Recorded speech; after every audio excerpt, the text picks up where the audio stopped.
Welcome. Thanks for being here. The 90s promised me the world had fixed itself, and I turned up at the perfume counter to collect. When the Berlin Wall came down, I thought the arguing was finished, and I celebrated the way the whole world celebrated, by going shopping. The new bottles smelled of water and cut grass and clean skin, and I bought them. L'Odyssey Kenzo flower, a green tea I chased out of a hotel lobby, because for the first time in my adult life, the future smelled better than the past. So here's my confession. I wore the good news every day for 10 years, and I never once asked where it was coming from. The 1990s were the decade of optimism, and this is the fragrance of it.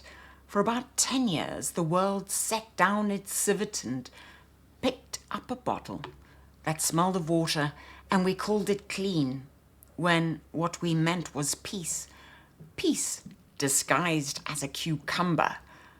How that happened is a story with a molecule that escaped a drug company in it, a shared bathroom shelf, a fallen wall, an accountant, and a hotel lobby, and almost nobody noticed we'd started wearing the news. I lived this decade as an adult woman with a dressing table and opinions of my own, and I loved it, which is exactly the problem. A believer is always the last person in the building who can see the thing she believes, and I was a believer with a loyalty card. So when the wall came down, I was in my 20s and already several serious bottles into a fragrance life. First, Ysatis, warm and loud, and worn the way you wear things at that age, without noticing, assuming there would always be more of it and more of me, and that was my actual register, heat and presence, a woman who intended to be smelled getting where she was going. Ysatis is the one I want you to hold onto. Givenchy, 1984, and the debut of a young perfumer named Dominique Ropion, who would spend the next 4 decades building the monsters in everyone's mother's cabinet. It's a floral so opulent the reference books can't agree whether to shelve it under chypre or spicy amber, which is a polite way of saying it's enormous. I still have it. What sits on my shelf now is the reformulated Ysatis, the one they sanded the civet and oak moss off. So what I own is the ghost of a powerhouse, and I wear the ghost. Then the counters filled up with water, and I bought some. I didn't stand nobly to one side in my spicy amber while the world went swimming. I also went swimming. The clean transparency sat on me like a borrowed coat, lovely and not mine, and I kept wearing it because disagreeing with that decade felt like disagreeing with the news, and the news was good. That is what optimism does. It becomes the air you breathe, and you call the breathing a personality. This is the fragrance of optimism. And before the water, there was the powerhouse, and you need to smell what we were running from. This is Obsession. Calvin Klein, 1985, Jean Guichard with Bob Slattery on the build. Let me spray this on skin. This is amber, spice, a vanilla left out in the heat, pitched at a volume that treats subtlety as a personal failing. Obsession is a thesis about how much space a woman is allowed to occupy, and its answer is all of it. I wore its cousins first, and Ysatis, and the whole decade spoke that language. The 80s wanted perfume you could hear coming. The people who were in the room confirm it. On the collected databases, Obsession still posts staying power most modern releases would envy, and the testimony reads like a yearbook. Clusters of cheerleaders trailing it down high school corridors and a drugstore dupe selling as fast as the real thing. One perfume writer of the era called it a ground-to-air missile programmed to burst through any defense. And Turin's Guide gave it 3 stars and called it a triumph of timing over substance, and both halves of that sentence are true. One footnote I refuse to leave out. Field biologists bait camera traps with the men's version because something in it, they believe the synthetic civet, convinces a jaguar that another jaguar is in the area. That was the 80s. Perfume that could summon apex predators. Remember this bottle, because the cleverest move in the story belongs to this house. 9 years later, Calvin Klein sells the exact opposite, and we follow without a backward glance. The company that sold us the right to dominate a room is about to sell us the right to disappear into one. What happened in those 9 years is this episode. The story begins absurdly with a molecule that was in the wrong building. In 1966, in a grass perfume house that Pfizer had just swallowed, a chemist synthesized a molecule that sits structurally right next to the tranquilisers, the Valium family. The story fragrance people love to tell is that they were chasing a cheap sedative and failed, and I can't prove that part, so I will only say the molecule keeps the company it keeps. It is a cousin of the drugs we take to feel that everything is fine. What it actually turned out to be was a smell, and a smell nothing in nature had ever made on purpose. Watermelon rind and cut grass after rain, with something cold and briny underneath that the nose reads without instruction as air by the sea. They named it for the house that made it. Camille, Albert and Lalou, CAL, +1 for the chemistry. Calone. And then it sat on a shelf for more than 20 years, brightening the occasional lily of the valley, the thing that would one day tranquilize a decade that had been invented and left in a drawer before anyone had fallen ill in the right way to need it. None of this is complicated, which is why it worked. A mind under long pressure doesn't want more intensity. It wants relief. The morning instead of the night before, this slate with no history written on it. After a decade of perfumer's armor, the perfume buying public wanted permission, below language, to stop performing. Calone granted it without a single word. Which brings me to this bottle. La Dissy, Issey Miyake, 1992, Jacques Cavallier, Calone at the heart, dressed in lotus and a cold, transparent floral. Less like flowers than like light through a window onto flowers. Even the bottle is on it.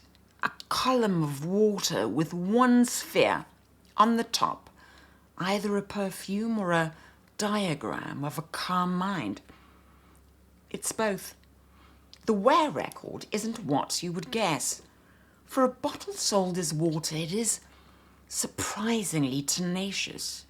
A reviewer at Now Smell This could still smell it on her wrists at the end of a full workday, and the community numbers agree. What splits the room is the melon. Devotees call it light and air.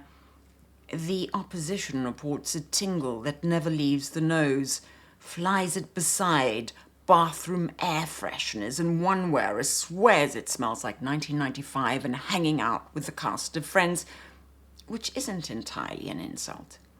By 1998, a counter assistant was calling it her best-selling wedding scent. The one point of unanimity is the dose. Overspray and it turns on you. I wore it. The psychology worked on me exactly as somebody in a marketing meeting had hoped. I was a spicy amber woman with no business in a cold marine floral, and I bought it and told myself it was me because the tired part of me outvoted the part that knew my own skin. It's barely a perfume story. It is what a woman reaches for when she's worn out and the shop is bottled, the one thing she can't give herself. We all reached. But relief is not the same as happiness. It is only what you feel when the fear stops. And to understand why the fear stops, you have to step outside where the world had just done something it had never done before. Perfume also happens between people, and in 1994, one bottle rearranged the rules. This is CK1. Calvin Klein again. Alberto Morillas and Harry Fremont. Honesty before the comments supply it. CK1 isn't strictly a Calone aquatic. It's a citrus, a clean musk, a note of tea. It stays at the center of the story anyway because its argument was never about chemistry. It was about who was allowed to smell like whom, and nothing that decade argued louder. CK1 took the new lightness and removed the gender. A flask you would carry to a festival, a price that walked straight past the prestige counter, and a customer list of everyone. Man, woman, your boyfriend's sister, the sister's boyfriend. You wore his by mistake, he wore yours, and neither of you could prove a thing. By the community's own numbers, CK1 is the faintest bottle in this episode, and its value for money, the thing wearers rate highest. And both readings are correct because it was designed to whisper and priced to share. The campaign tested badly. Its own art director remembers it becoming successful with the cool people first, then with everyone. $5 million in the first 10 days by the company's arithmetic, sold at Tower Records next to the CDs. One man on a forum still keeps the bottle he bought in 1995 because a long-distance girlfriend wore it, and a collector who first smelled it blind in 2017 reported that it instantly smelled like an era, less a smell than a group photograph. What a strange, specific wish. You know, Perfume had spent a century as a sorting machine, his and hers, dear and cheap. CK1 proposed, sweetly, that the lines had dissolved, that we were all going to be clean and all going to be the same, and for about 3 years, the bottle on the shared bathroom shelf, the one nobody owned and everybody used, was a small daily rehearsal for a world where the sorting machine had finally been unplugged. The wish was lovely, and the fact that it was also a marketing strategy doesn't cancel the hope. It just tells you who was monetizing it. Calvin Klein was always paying attention. The house that sold me the right to fill a room in 1985 sold my younger sisters the right to fill no space at all in 1994, and booked both as triumphs. This is the part of the story that dates the worst because we know how the sorting ended.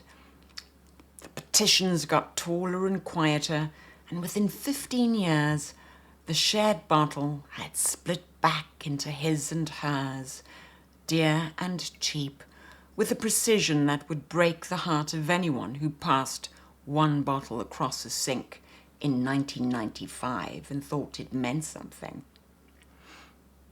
It did mean something. It meant we thought the machine was unplugged for good, and the reason we thought that was political. The politics, for once in human history, were briefly good. None of this happens without permission, and the permission was the largest piece of good news my generation was ever handed. If you're young enough to know this only in fragments, here it is whole.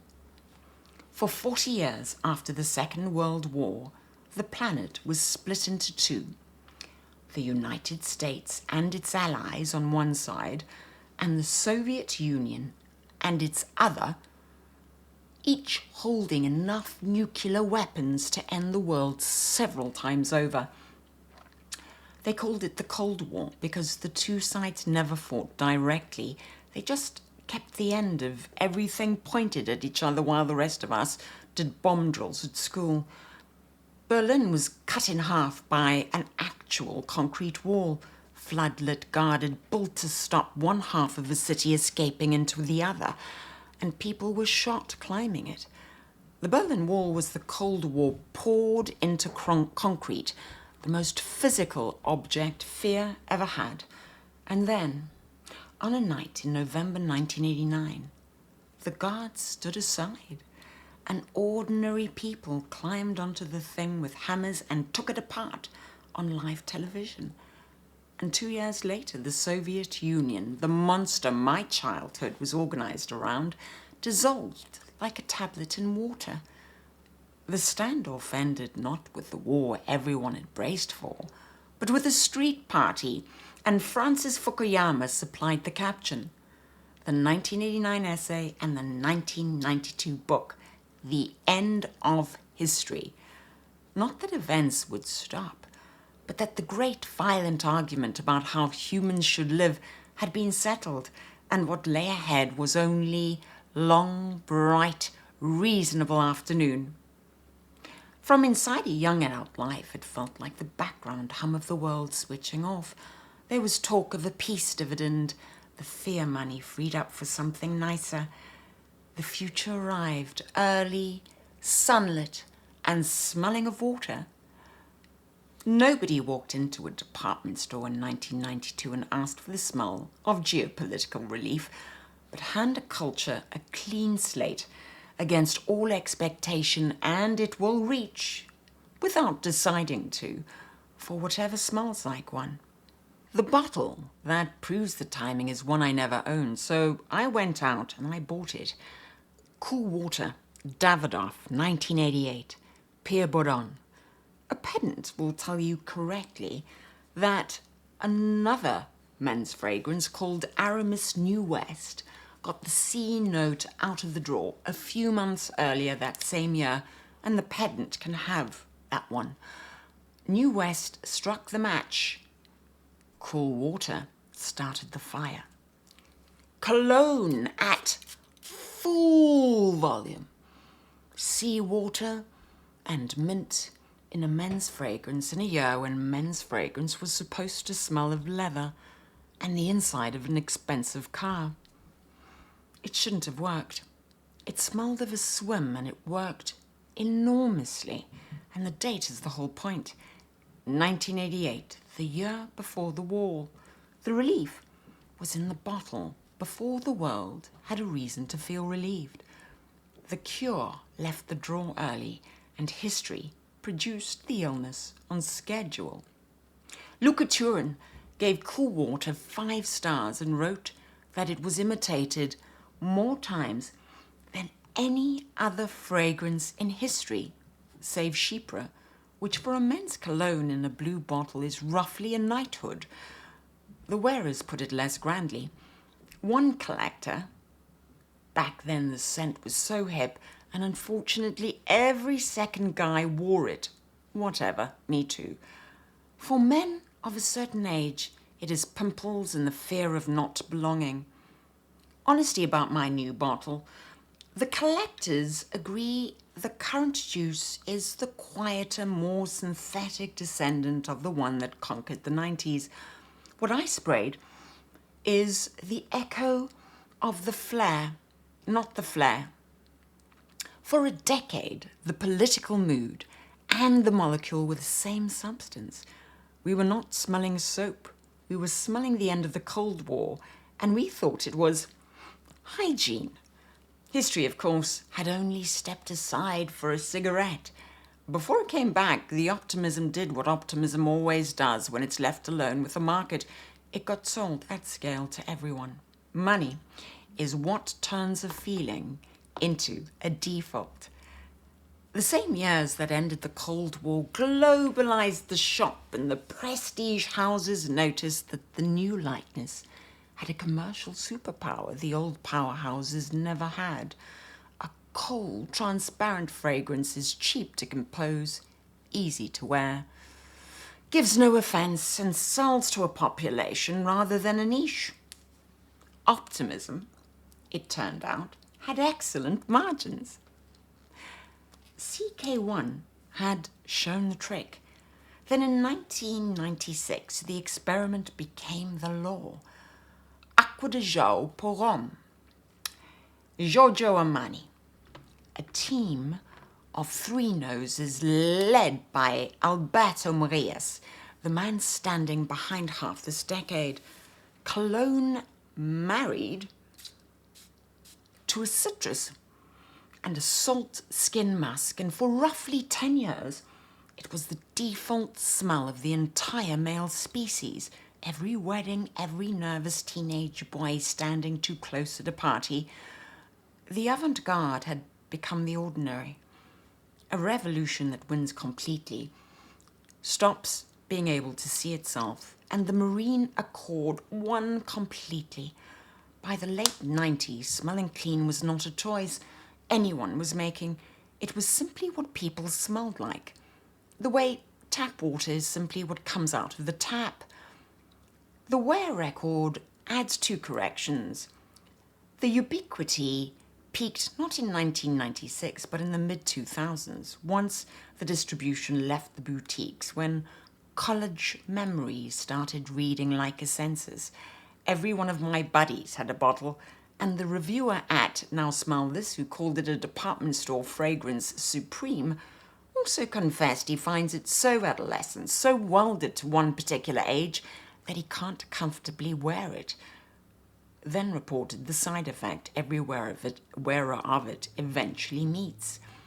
At least 3 people told him, "You smell like my ex-boyfriend."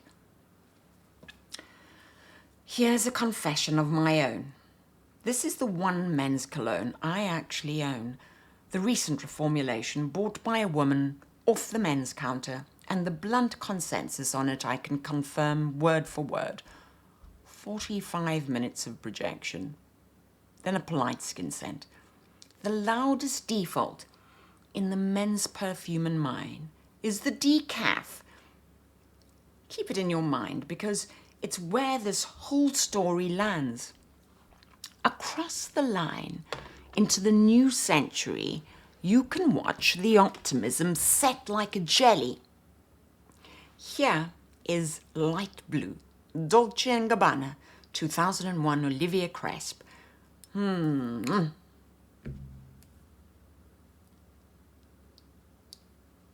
Let me spray it on skin. This is Sicilian lemon, Granny Smith apple, cedar. Nothing wrong with any of it, and it's sold in quantities that felt like a discovery. And the freshness of 2001 feels like a factory setting.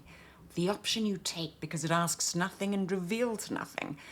The clean slate had become wallpaper. Nobody chose it and everyone was wearing it. Optimism fully priced in, the hope extracted, the residue selling at volume. And the critics couldn't have agreed or disagreed more if they had rehearsed it. Turin and Sanchez's guide gave Light Blue its lowest rating, 1 star. Chandler Burr at the New York Times gave it 5 out of 5, and later hung it in a museum, one of 12 cents canonized at the Museum of Arts and Design.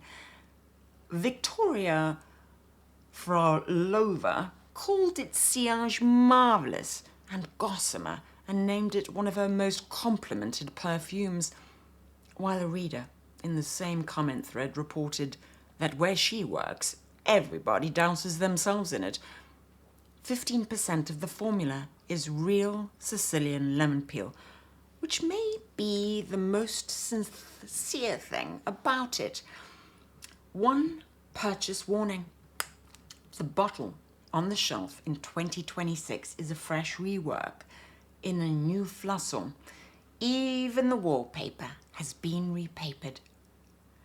That is what the market does to a mood.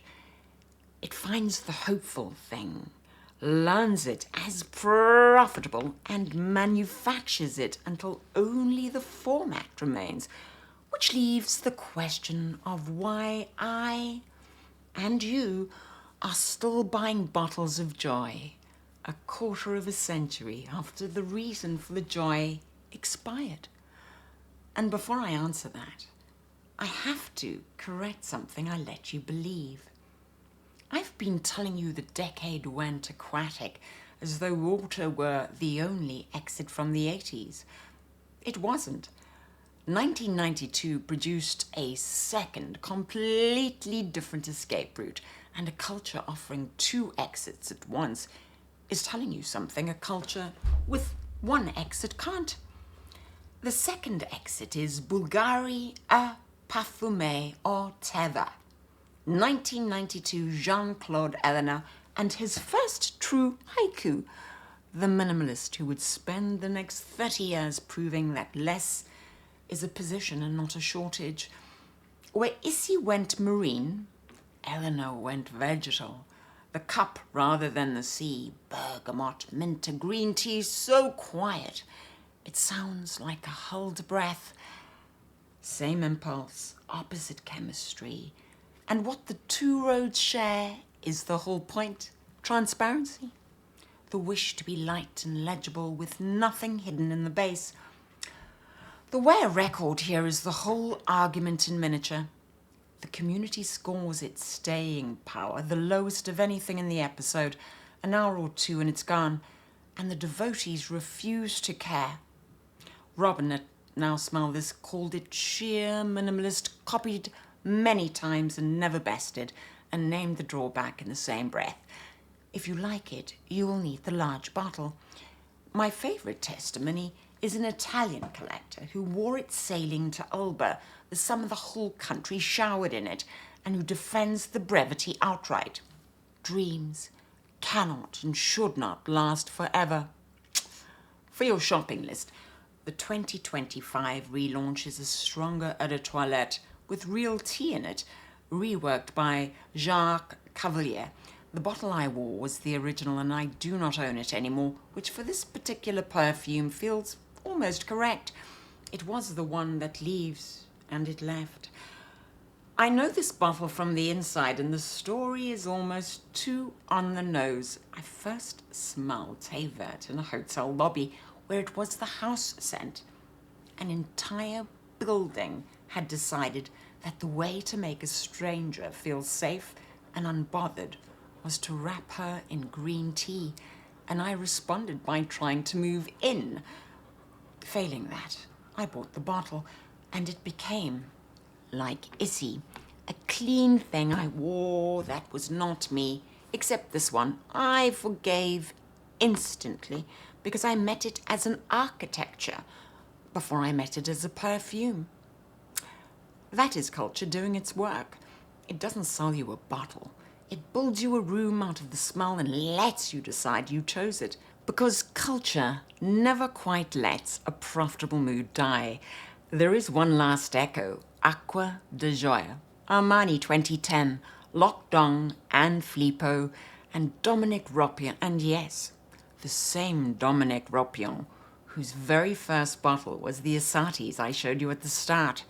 26 years took him from the debut monster to this, a transparent granddaughter of the men's default, still outselling water in a light decade after the moment had passed.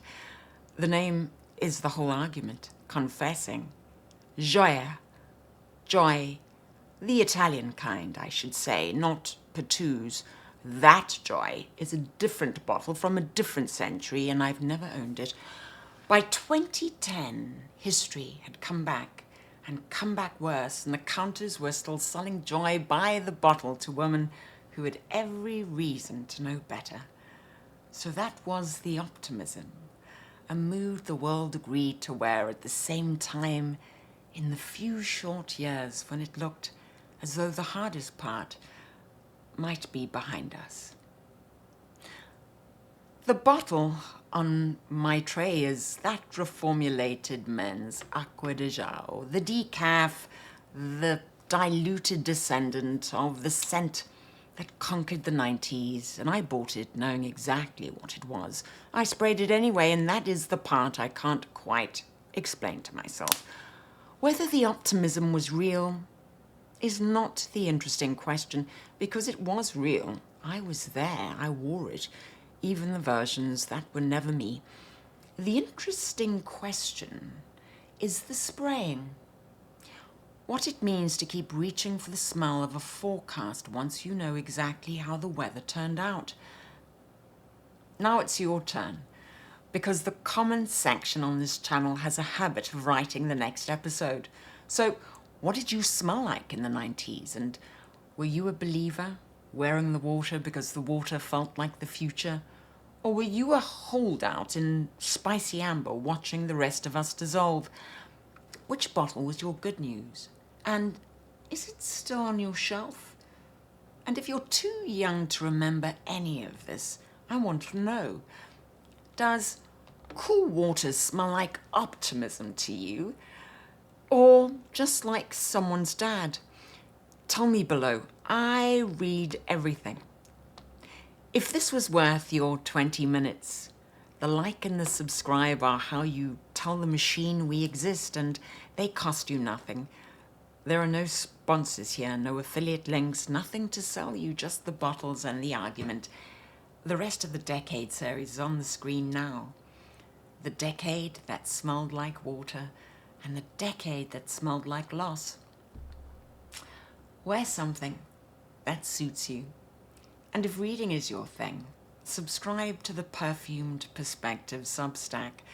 The link is pinned in the comments. And I will see you next week.